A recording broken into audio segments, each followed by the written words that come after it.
Hello friends, welcome to this video. और इस video में हम डिस्कस करेंगे जो कि 31 मार्च को गवर्नमेंट ने फॉरेन ट्रेड पॉलिसी डिस्कस करी है उसके बारे में।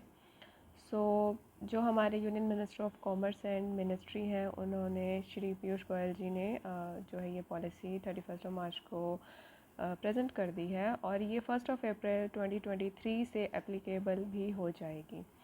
आइए डिस्कस करते हैं इसके की हाइलाइट्स के बारे में। तो सबसे पहले हम देख लेते हैं कि फॉरेन ट्रेड पॉलिसी 2023 बेसिकली ये है क्या। It is a policy document which is based on continuity of time tested schemes facilitating exports as well as document which is nimble and responsive to the requirement of trade. ये हमारे जो भी exports हैं या जो trade है उसके regarding time to time government modify करके या फिर उनको जो है बेटर करके रूल्स को लेकर आती रहती है, जिससे कि हम जो है अपने कंट्री के एक्सपोर्ट टारगेट्स को और उसको जो है अचीव कर पाएँ इजी वे में। इसमें हम देखते हैं कि गवर्नमेंट ने क्या क्या स्टेप्स लिए हैं। Let's move on to the next slide. Government ने इसके अंदर क्या किया है, सबसे पहली चीज़ जो इन्होंने बोला है कि 2 ट्रिलियन US डॉलर का टारगेट गवर्नमेंट ने बोला है कि 2030 तक हमें जो इंडिया के एक्सपोर्ट्स हैं उसको 2 ट्रिलियन US डॉलर्स तक इंक्रीज़ कर देना है। और दोस्तों, इस पर आपको पता है इस पॉलिसी की एक ख़ास बात क्या है कि इसकी कोई भी एक स्पेसिफ़िक एंड डेट नहीं रखी गई है। जैसे कि हमेशा क्या होता था, 5 ईयर पॉलिसीज़ आती थी तो उनकी एक टाइम ड्यूरेशन होती थी, 5 ईयर्स के बाद वो रिन्यू होती थी। बट इस बार कोई ऐसी एंड डेट नहीं रखी गई है and it will be renewed as and when required by the government. ठीक है। उसके बाद इसके अलावा क्या है कि इसके अंदर टाउन ऑफ एक्सपोर्ट एक्सीलेंस कितने 4 टाउन ऑफ एक्सपोर्ट एक्सीलेंस बनाए गए हैं, इसके बारे में भी हम आगे डिस्कस करेंगे। और एक की फीचर है एमनेस्टी स्कीम, इसके अंडर लॉन्च की गई है। तो ये तीनों चीज़ें आपको ध्यान रखनी है और इसके बारे में हम थोड़ा डिटेल में आगे डिस्कस करते हैं। इसके अंदर एमनेस्टी स्कीम के बारे में हम पढ़ते हैं। एमनेस्टी स्कीम जो है ये गवर्नमेंट ने लॉन्च करी है उन लोगों के लिए जिन्होंने भी रीसेंट टाइम में एक्सपोर्ट ऑब्लिगेशंस के अंदर डिफ़ॉल्ट्स किए हैं। ठीक है। तो अब डिफ़ॉल्टर्स को जो है थोड़ा रिलीफ देने के लिए गवर्नमेंट ने एमनेस्टी स्कीम लॉन्च की, जिसमें 1 टाइम सेटलमेंट होगा एक्सपोर्ट ऑब्लिगेशंस के डिफ़ॉल्ट का।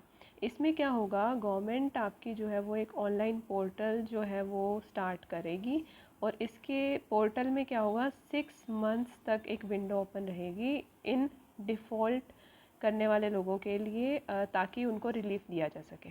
ठीक है। बेसिकली स्कीम में जो एमनेस्टी स्कीम है उसमें गवर्नमेंट ने यही चीज़ मेंशन करी है। इससे आपके जितने भी मीडियम स्केल के या जो स्मॉल स्केल के मैन्युफैक्चरर्स हैं जो कोविड-19 पेंडेमिक के टाइम पे अपनी ऑब्लिगेशंस को फुलफ़िल नहीं कर पाए हैं, तो उनको रिलीफ दिया जा रहा है। ठीक है। तो उनके लिए ये चीज़ आई है। इसके बाद हम देखते हैं कि 4 जो हमारे नए टाउन ऑफ एक्सपोर्ट एक्सीलेंस बनाए गए हैं ये हमारे कौन से हैं। एक है आपका फरीदाबाद, एक है आपका मिर्ज़ापुर, एक है आपका मुरादाबाद और एक है आपका वाराणसी। पहले से हमारे पास कितने एक्सपोर्ट एक्सीलेंस टाउन्स हैं, तो 39 एक्सपोर्ट एक्सीलेंस टाउन्स हमारे पास ऑलरेडी हैं और 4 और बनाए गए हैं। तो अभी 39 एंड 4 आपके 43 हो गए हैं, फरीदाबाद, मिर्ज़ापुर, मुरादाबाद एंड वाराणसी। अब इन जो एक टाउन ऑफ एक्सपोर्ट एक्सीलेंस बनाए गए हैं इनको बेनिफिट क्या होगा। बेसिकली इनको प्रायोरिटी बेस पे जो हमारे एक्सपोर्ट प्रमोशन फंड्स होते हैं, मार्केट एक्सेस इनिशिएटिव्स वगैरह या डिफरेंट जो भी गवर्नमेंट एक्सपोर्ट प्रमोशन के लिए फंड्स प्रोवाइड करती है, उसमें इनको प्रायोरिटी बेस पे जो है एक्सेस होगा कि इनको पहले प्रायोरिटी दी जाएगी। अब इससे होगा क्या कि जो हमारा हैंडलूम है, हैंडलूम सेक्टर है, हैंडीक्राफ्ट्स, कारपेट्स, ये सब जो होंगे इनको प्रमोशन मिलेगा क्योंकि इनको इजीली फंड्स अवेलेबल हो जाएंगे। इसीलिए इनको एक्सपोर्ट एक्सीलेंस टाउन्स बनाया गया है। इसके बाद है ई कॉमर्स के जो कुछ स्टेप्स उठाए गवर्नमेंट ने ई कॉमर्स एक्सपोर्ट, ठीक है, उसको फैसिलिटेट करने के लिए। वो क्या क्या है वो भी देख लेते हैं। तो उसके अंदर ये हुआ है बेसिकली कि जो आपकी कंसाइनमेंट वाइज एक लिमिट होती थी, कंसाइनमेंट वाइज एक लिमिट सेट की गई थी। ई कॉमर्स एक्सपोर्ट जो वाया कुरियर थ्रू कुरियर होता है उसकी 5 लाख थी, बट अब वो इंक्रीज़ करके 10 लाख कर दी गई है। तो ये बहुत इंपॉर्टेंट पॉइंट है, आपको याद रखना है। इसके अलावा जो आपका ई कॉमर्स एक्सपोर्ट का पोटेंशियल है उसको 200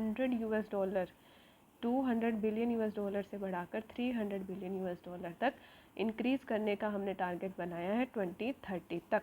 ठीक है, तो ई कॉमर्स क्या होता है तो आपको ही पता ही होगा। बेसिकली जो हम इलेक्ट्रॉनिकली यानी ऑनलाइन जो हम सेल परचेज़ करते हैं गुड्स की, वो ई कॉमर्स का पार्ट होता है। तो इसमें 2 बातें ही आपको याद रखनी है। ठीक है, इसके अलावा आपका जो है एक पॉइंट आप ये याद रखना कि जो आपकी export promotion capital goods scheme है, ये स्कीम किस चीज़ के बारे में है?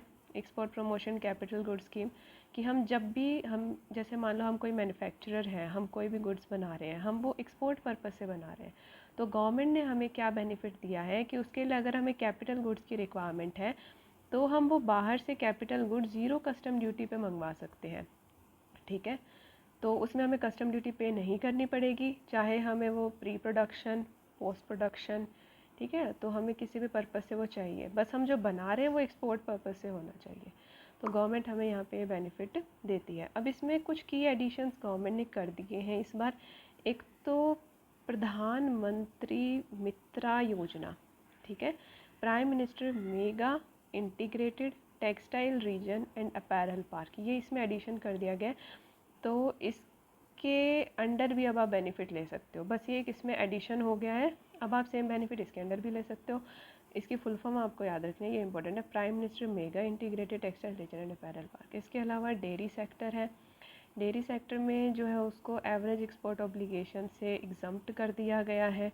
इसका क्या रीज़न है कि बेसिकली इससे क्या होगा, to support the dairy sector to upgrade the technology. तो हम जो है बेसिकली फार्मिंग या डेयरी इन सब को प्रमोट करना चाहते हैं, तो उसके लिए गवर्नमेंट ने इस बार ये इनको एक्सपोर्ट ऑब्लिगेशन जो एक एवरेज एक होता था कि जैसे 2-3 साल का आप जो एक्सपोर्ट कर रहे हो उसका ऑन एन एवरेज एक लिमिट सेट कर दी जाती थी, तो उतना मेंटेन करना पड़ता था, तो अब वो मेंटेन नहीं करना पड़ेगा डेयरी सेक्टर को। इसके अलावा जो भी आपके बैटरी इलेक्ट्रॉनिक व्हीकल्स होते हैं जिसके अंदर आपके वर्टिकल फार्मिंग इक्विपमेंट्स, ठीक है, waste water treatment, recycling, rain water harvesting systems, ये सब को जो है आपका ग्रीन टेक्नोलॉजी प्रोडक्ट्स की कैटेगरी में रख दिया गया है। और अब आप रिड्यूस्ड एक्सपोर्ट ऑब्लिगेशन, तो ग्रीन टेक्नोलॉजी प्रोडक्ट की कैटेगरी में आने के बाद ऑटोमेटिक आपके एक्सपोर्ट ऑब्लिगेशंस कम हो जाएंगी। तो ये 3 एडिशंस इसमें किए गए हैं, ये आपको ध्यान रखना है। So this was all about the हमारी फाइनेंशियल फॉरेन ट्रेड पॉलिसी के बारे में। और फॉरेन ट्रेड पॉलिसी के अगर हम देखें ऑन एन ओवरव्यू, आपको ये चीज़ याद रखनी है कि 2 ट्रिलियन यूएस डॉलर 2030 तक टारगेट हो गया है। एमनेस्टी स्कीम आ गई है जिसके अंडर एक पोर्टल बना दिया जाएगा, जो भी एक्सपोर्ट ऑब्लिगेशन डिफ़ॉल्टर्स हैं उनके लिए 4 एक्सपोर्ट एक्सीलेंस सेंटर्स हमारे बन गए हैं। और ई कॉमर्स जो एक्सपोर्ट है उसकी कैपिटल जब भी मतलब जो एक लिमिट होती थी वो 5 लाख से बढ़ाकर 10 लाख कर दी गई है। जब हम through courier e commerce export करते थे 5 लाख से 10 लाख हो गया है। और 200 बिलियन जो यूएस डॉलर था इससे बढ़ा के टारगेट आपका 300 बिलियन यूएस डॉलर तक कर दिया गया है। और 4 एक्सपोर्ट एक्सीलेंस सेंटर्स भी आपको याद रखने हैं, कौन कौन से हैं, Faridabad, Mirzapur, Moradabad and Varanasi. Thanks for watching the video. और इस पीडीएफ का लिंक आपको वीडियो के डिस्क्रिप्शन में मिल जाएगा।